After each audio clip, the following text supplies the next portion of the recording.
And here is President Obama earlier this year speaking to the issue of people who are being released in the immigration system and the concerns about that, deportation and criminals being released. Roll it. Keep in mind some of these statistics you may have already heard. It's estimated that over 80% of the folks who are here on an undocumented basis have been here 10 years or longer. Now, these are folks who are woven into the fabrics of our communities. Their kids are going to school with our kids. Most of them are not making trouble. Most of them are not causing crimes. And yet, we put them in this untenuous position. And it creates a situation in which your personnel who've got to go after gangbangers and need to be going after violent criminals and deal with the whole range of challenges and who have to cooperate with DHS around our counterterrorism activities, you've got to spend time dealing with somebody who's not causing any other trouble other than the fact that they were trying to make a living for their families. That's just not a good use of our resources. It's not smart. It doesn't make sense. If that's true, then why did Representative Lamar Smith say that the Immigration Bureau would be responsible or considered what we've recently seen, the biggest jailbreak, worst prison break in American history? Well, it's because they released 36,007 convicted criminal aliens who are awaiting the outcome of their deportation proceedings. And that number includes 193 individuals convicted of murder, 426 convicted of sexual assault, 1,075 convicted of aggravated assault, and 303 convicted of kidnapping. So, and the word is not untenuous, it's untenable, and quite frankly, we didn't put them in that untenable position. They put themselves in that untenable position. Well, tell me, this also goes to numbers of people being released and the process, and some have said this is part of the process. They were going to be released anyway, or they were being processed, and by law, we were just following the law. Is that true, or are we talking about two different sets of numbers here, Arnold? Well, the CIS, the Center for Immigration Studies, yes. Yes, made it clear that they were talking about two different reports. They released one in March called Catch and Release that revealed ICE declined to bring immigration charges against 68,000 criminal aliens they encountered in 2013 because of what they characterized as the administration's sweeping prosecutorial discretion guidelines, meaning that the word is out among the Obama administration, just as he characterized it himself, that they can't be bothered picking up anybody who is simply in the country illegally unless they've done something else. Yet now we're finding out that even if they've done something else and have been convicted, they still get released. So I don't understand where they're coming from, other than they're pushing their agenda like I said in the last column, by any means necessary. They are going to get comprehensive immigration reform by hook or, I hate to say it, by crook. And so when we hear numbers of 75% and, well, the vast majority, we still have to consider that the remaining numbers of people being released, because some people are walking into the immigration debate and they're just hearing about this for the first time, and maybe they buy into the nonsense that somehow this is about race, which has nothing to do with race. It has to do with the rule of law, which I want to address with you, which you addressed in your both of these, actually. But the point is this. When I think about this, they're walking in saying, well, it's not amnesty. The president is just doing something that's practical. He's being pragmatic. He's dealing with the situation, and he's saying we've got a certain amount of resources, and the vast majority of X amount of people being released are people who are harmless. So why spend that time? But you make a very good point in this about... Go ahead. I said if you take 75... Okay. They claim that mandatory releases account for 75% of the homicides listed, and that was due to a 2001 Supreme Court decision Zadavidas versus Davis that prevents ICE from holding certain aliens indefinitely when their countries they come from refuse to take them back. But like I said, if you take the number of convicted murderers they released, and that still leaves 48 convicted murderers who didn't have to be released under that Supreme Court decision. So explain to me the rationale for, they're releasing these guys based on the fact that they're supposedly going to come back when the disposition of their deportation hearings is decided. Now, pardon me for being indelicate here, but I'm thinking if I'm a convicted murderer and they decide they're going to deport me, maybe I won't show up for that hearing. Yeah, that would, again, that's almost dynamic analysis that you're using here. I wish the CBO would do more of that. But that's that assumption of human behavior and human nature and common sense. Well, I think that's where, I've had this discussion with a lot of people. I don't know if I've had it with you, but I think the biggest problem with progressivism per se is that it does not align with common sense and human nature. And when you see that they're willing to release these guys, convicted criminals, back into the general population, you know that it's true. Why aren't we hearing about this more, Arnold, in this particular story? The CIS, Center for Immigration Studies, they've got great folks. We've interviewed them and talked to them and read their reports.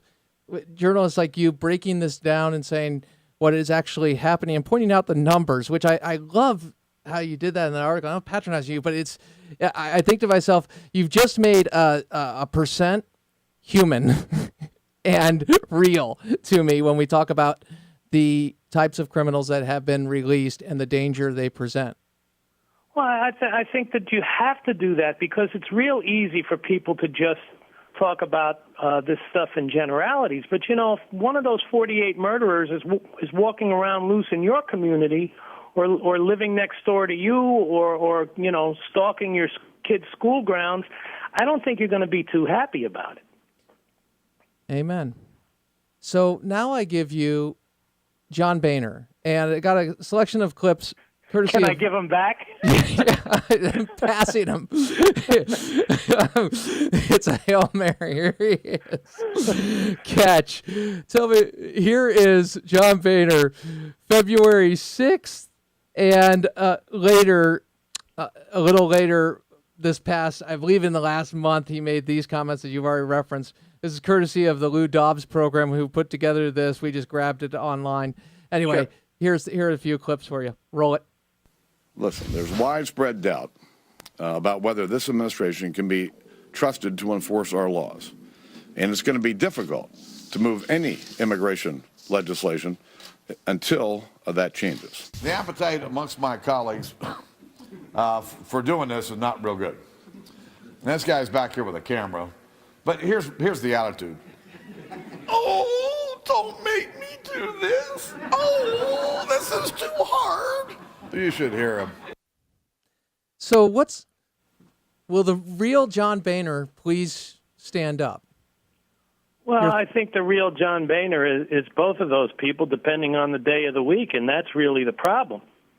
And I disagree with him. I don't think there's any doubt about the Obama administration's intention to engage in selective law enforcement, none whatsoever, which is why the notion that Republicans would jump on any kind of amnesty or legalization bandwagon is absurd.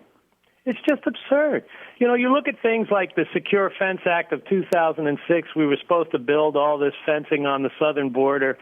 I think we've completed less than 300 miles of it, and even then it was changed by a Republican to give the DHS flexibility as to whether they wanted to build double fencing or just leave it no fencing at all. And you realize that, or at least I realize that in reality you've got 1.5 political parties dedicated to the status quo and 40% to maybe 45 or 46% of Americans who have virtually no representation whatsoever in Washington, D.C.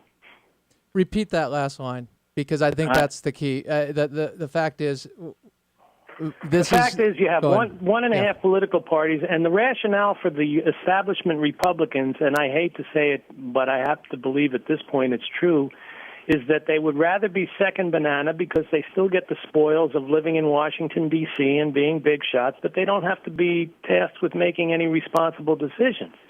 What you really see is about half a political party comprised largely of Tea Party types and other conservatives who have the interests of the great middle class in this country who's rapidly being decimated, and everybody else is in the tank for illegal immigration, comprehensive immigration reform. And when you realize that you have radical Democrats like La Raza and supposedly Commerce aligning themselves on the same side of this issue, you have to ask yourself, who's representing guys like me? And you've made this point a number of times, and you make it each time during your work. Even when it comes to veterans issues, you talk about the warrior class and the insult to the warrior class, be that in Benghazi, be that in the VA, and your coverage. And again, I just want you to know who this man is speaking when he's covering these issues. We've talked about everything from Trayvon Martin to Benghazi to name a scandal, IRS scandal, whatever it may be. And it's a perspective that is, okay, here's the evidence. I'm going to present it, and I'm going to explain it so that it's not necessarily editorializing to omit something. It's actually going to give you the full perspective and have you draw a conclusion. But certainly one of the things that we are led to is what you said. Well, There's I got to give one of my readers a credit because Yes? the column today where I speak about what they're trying to do in terms of making it so that if illegals serve in the military, they get put on a pathway to citizenship, or we should allow them to go into the military academies. And a reader said something. He says, we're trying to reduce the military to pre-World War II levels. At the same time, we're trying to put illegals into the military. How does that work out? And so often that demonstrates clearly that this is not about national security. It's not about anything but an agenda and using any kind of avenue, looking at everything as a way to advance an agenda. And that's what I don't think there's any question that, I've followed up on some of the stories with the sacking of the generals and the turning the military into a social experiment. And I truly believe, as much as I hate to sound conspiratorial, that this is all aimed at removing the last bastion of conservative resistance to the progressive hegemony in this country, because the military is traditionally conservative. And, you got to give the progressives credit. They recognize that, and they're trying to remedy that problem, quote unquote, the best way they know how. And in remedying the problem, we have what we've seen, and I don't think it's conspiratorial when we lay out the evidence in context. If we don't provide the context, then we get conned by the text, as my pastor would say. But it's true. I mean, it really is, because you look at this and you can't look at it as the president said regarding the VA. I want to make sure this is not episodic, just merely episodic. I'm thinking, well, no, there's a trend here, and anybody who's read a paper or gone online, I was Chris Matthews for a second. I was still reading the daily newspaper. But the point is this. I see this and I think to myself, oh, yeah, that there's a trend, there's an idea, and we have a pattern of behavior. And you always got to establish a pattern. You establish a pattern, certainly, in the way our immigration laws are enforced. Our laws are enforced. Specifically, you use the term selective enforcement. Without a doubt. Tell me about how that and I do want to get specific with what you covered today with the deferred action for childhood arrivals in relation to them serving in the U.S. military. But that said, I want to go to the heart of the issue for immigration, quote, reform. It's the rule of law. And if you have selective enforcement of the rule of law and the president jumping outside his Article 2 powers and going to Article 1 powers of Congress, we got a problem. We have, the great irony of all of this that seems to be lost on a large portion of this country is that the reason people flood into America is because we're a nation of laws, not a nation of men. And yet what we're doing by processing all of these illegals, and make no mistake, that the notion that it's going to be 12 million or 11 million illegals, whatever the number du jour is preposterous. We haven't talked about family reunification, and we haven't talked about the possibility that that number is a flat-out lie perpetrated by the media. So you say to yourself, if we're importing people with no great affinity for the Constitution, no great affinity for the rule of law, then we're becoming exactly that which they are running away from. It doesn't get any more ironical than that. No, it certainly doesn't. And if we look at the debate on the immigration issues, return past its prologue, so to speak, or past as we see it now, history doesn't repeat, but it rhymes. 1965 Immigration Act about the family, definition of family. They were going through this. This has been a process, and it's continued. And it's undermined the rule of law since. And it locks in on one issue, not the rule of law, but race. And that is the place where those who don't want to address the issue, who want to make it about something else, but also go to identity politics, that's their playground. That's their field. That's where they work. That's why you have groups like La Raza. Tell me what La Raza means, by the way, and then we'll jump in. Okay. So what is their organization all about? Because they're a pretty big power player in American politics, both for Democrats and Republicans. To the best of my recollection, they're about reconquista politics, as it were. The notion that America stole great portions of land from the Mexicans, and their effort is going to be about reclaiming it. Okay. So it all proceeds from there. Okay. And so tell me this. When we are looking at something that sounds, so logical, the idea, in spite of your reader pointing out very astutely about the U.S. military and the cuts, the idea is, hey, we've got kids here who are brought with no fault of their own, got to repeat that, and now they want to serve in the U.S. military. What's the problem, Arnold? Why wouldn't we encourage that? Well, for me, it's just what I said. What is your affinity to the United States?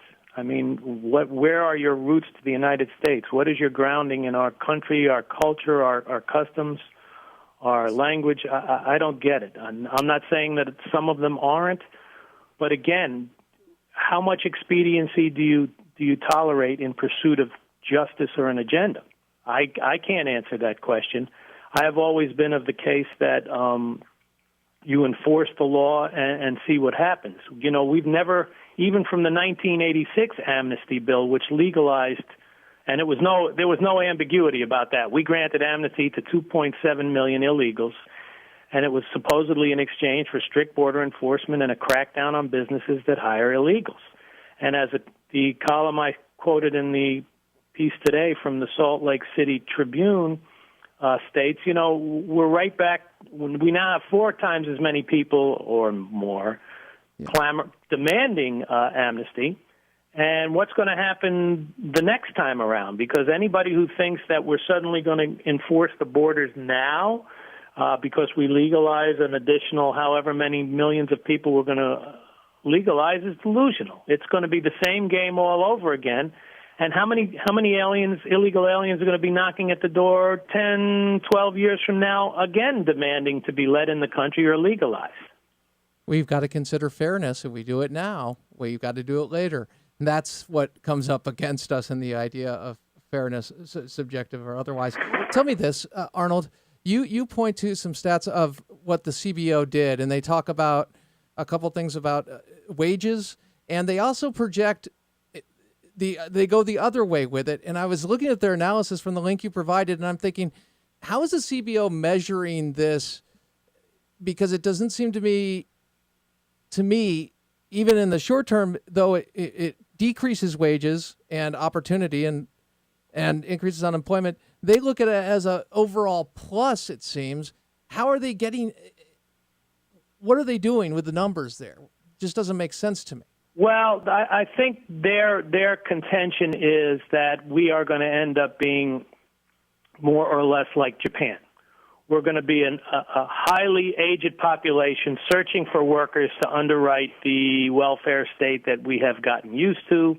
And in order to do that, there's no way our birth rate will keep up, so we have to import all of these illegals to make up the difference. And you know, I just, again, you come back to the reality that might be true, But what does it say about a society that has to import low-wage, low-skill workers in order to support people who haven't been able to save for their own retirements? And as you just mentioned, the welfare state of what ostensibly they're coming into war, it increases that size, increases the cost, and then you get anemic growth. And certainly you have identified all of these things. We haven't scratched the surface of his article. And because there is so much there. Arnold, real quick, just to give us a preview, I'm sure you're working on something else. Can you give us an idea of what you're working on next? Tomorrow I'll have an article at front page about the Democrats' decision to lower themselves and join the Benghazi Select Committee on Benghazi. Well, we look forward to posting that and me calling you for more interviews. I would also urge your readers to go to the Patriot Post and look up something I wrote called Comprehensive Comm Job. Yes. Because I said words are slippery things, and perhaps the most slippery words on the planet right now are comprehensive immigration reform, and I go over why. Gotcha. They'll get statistics on why people on the right supposedly support it.